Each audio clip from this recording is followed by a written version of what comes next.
기존에 니콘 카메라를 한 번이라도 써보신 분들은 정말 어렵지 않게 사용하실 수 있어요. 그냥 메뉴 UI가 똑같습니다.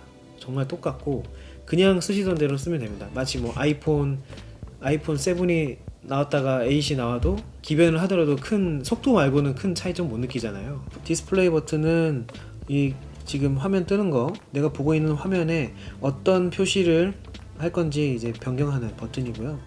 그리고 AF5는 AF만 잡도록 하는 버튼, 그리고 이 조그 레버는 이제 포커스 에어리어를 측거점을 움직이는, 그리고 확대 축소, 메뉴, 그리고 릴리즈 모드 버튼에서는 다양하게 이제 뭐 타이머라던가 뭐 그런 것들 설정할 수 있습니다. I 버튼을 눌렀을 때 나오는 그 퀵 메뉴들 있거든요. 그 퀵 메뉴들이 조금 그래도 세련되졌어요.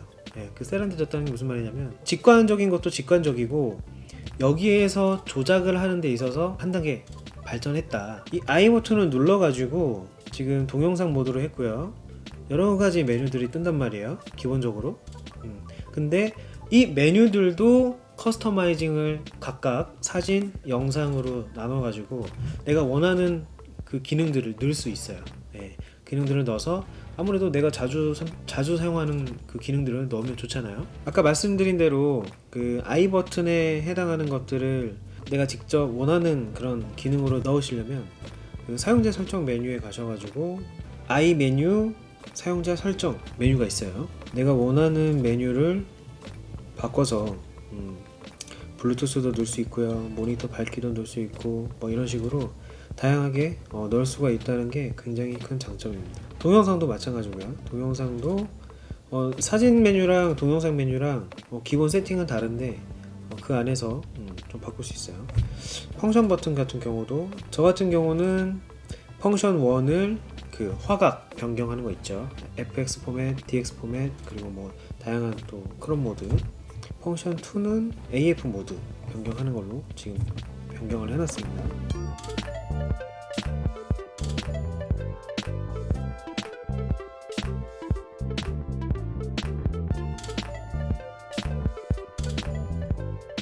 이게 참 저는 편한데, 보통 여러분들 I 버튼 눌러가지고 조작을 하실 때 다른 니콘 기종들은 어떻게 했냐면 OK 버튼을 눌러가지고 들어가서 이렇게 선택했단 말이에요. 멀티 셀렉터로. 네. 근데 그냥 I 버튼을 눌러서 화면만 띄워놓고 바로 그 자리에서 메인 커맨드 다이얼, 서브 커맨드 다이얼로 그 한 번 더 들어가지 않고 그 상태에서 바로 조작을 할 수 있어요. 그 점은 정말 사용자 편의 측면에서는 정말 잘 만들었다. 픽처 컨트롤 같은 경우에는 그 크리에이티브 픽처 컨트롤이라는 게 생겼어요. 근데 이게 뭐 대단한 게 아니라 약간 토이 카메라 뭐 이런 필터 효과들 있잖아요. 그런 필터 효과들 같은 건데 그래도 이 중에서도 조금 마음에 드는 게 있으시면 사용하실 분들은 사용해 보시면 좋겠습니다. 자, 그 다음에 이제 동영상 화질과 프레임 수를 말씀드릴 수 있을 것 같은데, 동영상 화질과 프레임에서 재밌는 거는 그 기존의 D5 때는 4K가 지원이 됐는데 1.5 크롭밖에 사용이 안 됐어요. D850에서는 UHD를 FX 포맷으로도 사용할 수 있게 됐고요. 하지만 이제 D850에서 처음 생긴 피커 기능 같은 경우, 픽이 뭐냐면 이제 그 수동 초점을 할 때 초점이 맞은 영역을 이제 표시를 해주는 기능이에요. D850에서는 4K 촬영을 할 때는 그 기능이 작동이 안 돼요. FHD 이하에서만 작동이 되는데, 근데 Z7에서는 4K에서도 작동이 된다. 어떻게 보면 지금 하나 기능을 뭔가 풀어주고 있는 듯한 그런 느낌이 조금 들기도 하죠. 사진 모드에서는 이제 한 번도 본 적 없는 AF 모드가 있더라고요. 핀포인트 AF라고 있는데, 이 핀포인트 AF는 위상차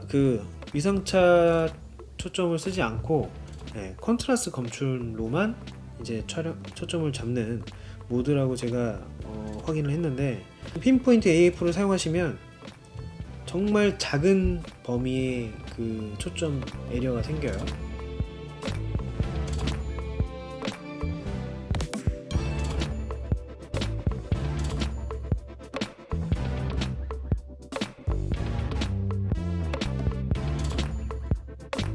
그 AFC의 트래킹 모드는 없지만 그 트래킹 기능을 쓸 수는 있거든요. 초점 모드를 전체 영역으로 하신 다음에요. 그 다음에 OK 버튼을 누르면 피사체에 그 트래킹을 걸 수가 있어요. 이제 그 상태에서 3D 트래킹과 좀 비슷한 그런 느낌으로 촬영을 하실 수 있을 것 같은데 아무래도 조금은 이질감이 있어요.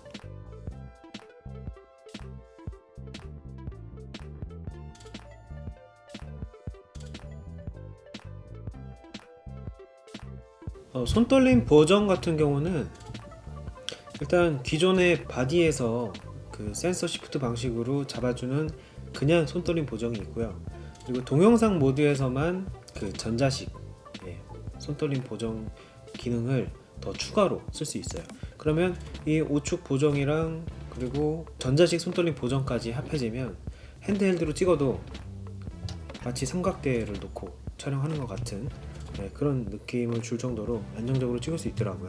근데 주의하실 거는 전자식 손떨림 보정 같은 경우는 화각 손실이 생긴다는 거.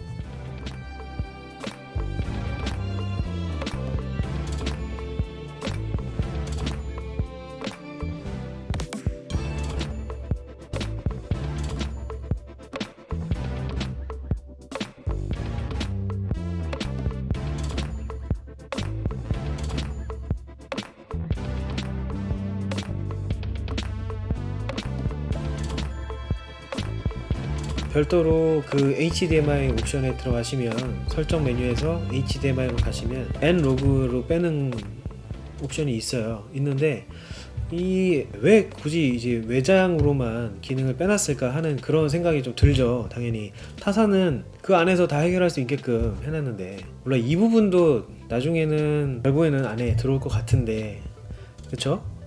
모르겠습니다. 기술적인 뭔가 이유가 있는지 어쨌든 뭐 그런 로드맵에 따라서 뭔가 그렇게 차츰차츰 하는 것인지 알 수는 없지만 N로그 같은 경우는 아무래도 보다 전문적인 그런 영상 필드에서 사용할 때 꼭 필요한 부분인데 하지만 약간 반쪽짜리라는 얘기도 있어요. 밝기 감마 스톱이 좀 적고 12스톱으로 제가 알고 있거든요. 근데 지금 경쟁사는 그보다 더 많은 2스톱 정도 더 많은 그런 감마 값을 갖고 있고 어쨌든 로그 감마가 하게 되면 정말 풍부한 그 다이나믹 레인지를 활용해서 나중에 색 보정에 유리하게끔 하는 건데 정말 이제 프로를 위해서 나왔다면은 그런 부분들까지도 조금 충족이 돼야 되지 않을까.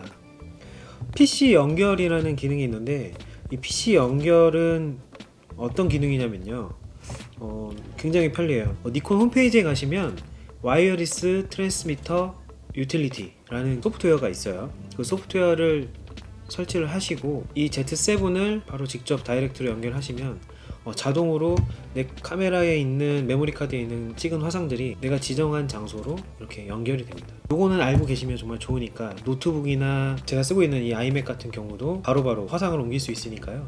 자, 근데 한 가지 주의하실 것은 사진 파일만 전송이 된다는 사실이에요. 제가 아직 뭐 옵션을 못 찾은 것일 수도 있겠는데 근데 사실 별다른 옵션은 없었고 이게 동영상 파일은 그 용량이 커서 그런지 어떤지 몰라도 동영상 파일은 안 넘어가더라고요. 거기까지는 확인을 했습니다.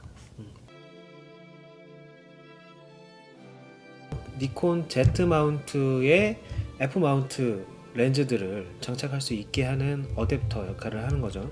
이 FTZ 마운트를 장착을 하면 DSLR과 똑같은 플랜지백을 갖게 돼서 기존에 있는 F 마운트 니콘 렌즈들을 사용할 수 있게 되는 거죠. 지금 이 찌지직 하는 소리 무슨 소린가 싶으시죠? 네, 그 지금 초점을 계속해서 연속 AF로 Z7이 맞추고 있는 상황이고요. 기존에 있던 Z 시리즈 렌즈는 이 초점이 돌아가는 게 아마 스탬핑 모터가 들어가 있어서 전혀 그 초점을 잡는 구동음이 안 들리는데 FTZ를 통해서 기존의 F 마운트로 뭔가 영상을 찍으려고 하셨다면 연속 AF를 사용했을 때 초점은 뭐 비교적 잘 잡아주는데 만약에 이 위에 지금 그 샷건 마이크 같은 것들을 달더라도 아마 이 소음들이 유입돼서 좀 사용하시기 좀 불편하실 것 같아요. 제 생각에는 지금 현존하는 그 니콘 Z 시리즈의 뭐 최적화된 영상 촬영용 렌즈들은 너무 지금 나온 렌즈들이 없으니까 2470이 거의 지금 유일하지 않나. 망원 렌즈를 제가 탐론 70-200을 하나 가지고 있는데 굉장히 가격 대비 만족도가 높은 렌즈예요. 높은 렌즈인데 그 렌즈 같은 경우에는 아예 이 장착을 해도 촬영이 되지 않습니다. 그래서 아예 한 장을 찍어볼 수 없고, 이게 니콘 입장에서는 사실 펌웨어 업데이트를 해야 될 부분은 아니고 서드파티 각 제조사들에서 펌웨어 업데이트를 해서 이 니콘 Z 시리즈에도 뭔가 적용이 되게끔 빨리 조치가 됐으면 좋겠고요. 제가 지금 가지고 있는 다양한 렌즈들을 활용해서 촬영을 해봤죠. 촬영해봤는데 원래 그 자동 영역으로 하면 이 지gun 우선이거든요. 네, 지gun 우선 가까운 곳을 먼저 맞춘다는 의미인데, 근데 약간 좀 버벅대는 것 같은 느낌이 많이 들거든요. 그 광량이 굉장히 뭐 어둡거나 뭐 그런 상황이 아닌데 그런 현상들이 좀 있어서 이게 FTZ 때문에 그런 건지 아니면 그냥 이 Z7의 그 AF가 그런 건지, S라인 렌즈를 달았을 때 오히려 그런 점들은 별로 잘 못 봤던 것 같아요. FTZ를 꼈을 때 약간의 AF에 있어서 뭐 공식적으로는 뭐 이렇게 성능 저하나 이런 건 없다곤 하지만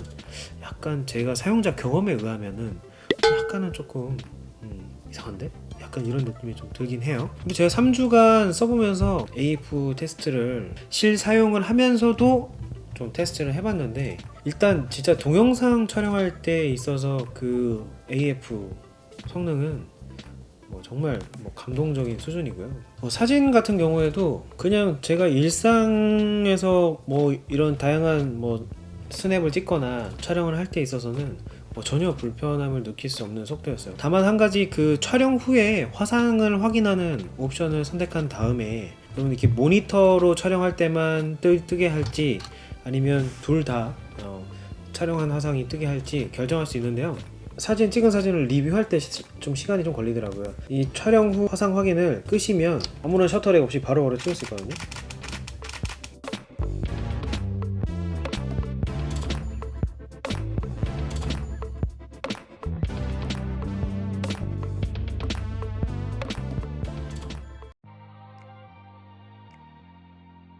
제가 3주간 사용한 뭐 이런 느낌들 전달해드리고, 지금 Z7에서 뭔가 새롭게 나온 기능들 뭐 그런 것들 간단하게 말씀드렸는데, 확실히 DSLR에서 이 미러리스로 왔을 때 뭔가 인터페이스라던가 그런 것들을 많이 고민한 그런 흔적이 느껴져요. 많이 그런 게 느껴지고, 다만 이제 앞으로 유저들이 점점, 아직은 물건이 많이 안 풀려서 뭐 정말 많은 뭔가 그런 개선점들이 나온 상황은 아닌데, 근데 뭐 이미 지금 여러 테스터 분들께서 이런저런 뭐 개선점들을 지금 내놓고 계시죠. 그래서 다음 시간에는 실제 야외에서 제대로 된 촬영을 하면서 이 배터리의 운용 능력, 실제로 얼마나 찍을 수 있었고, 그리고 영상을 얼마나 찍고 그럼 배터리가 얼마나 남았는지 보시고, 그리고 실제 사진하고 영상하고 야외에서 촬영했을 때 어떤지를 제가 한번 준비를 해보겠습니다. 마미라의 여행 카메라는 계속됩니다. 저는 어쨌든 지금 현업에 있는 사람으로서 뭐 그래도 약간의 그런 책임감을 가지고 좀 여러분들한테 전달을 해드리고 싶어요. 이 일 자체가 아예 취미인 사람은 아니니까요. 저의 견해나 그런 것들도 그런 경험을 가지고 좀 말씀을 드리도록 하겠습니다. 자, 그리고 하나 더. 제가 11월 1일에 홍콩을 가게 됐어요. 그 더 모먼츠라는 컨텐츠가 있는데요. 이제 홍콩 편을 전부 다 이 Z7을 사용해서 제작을 할 예정입니다. 그러니까 기대해 주세요.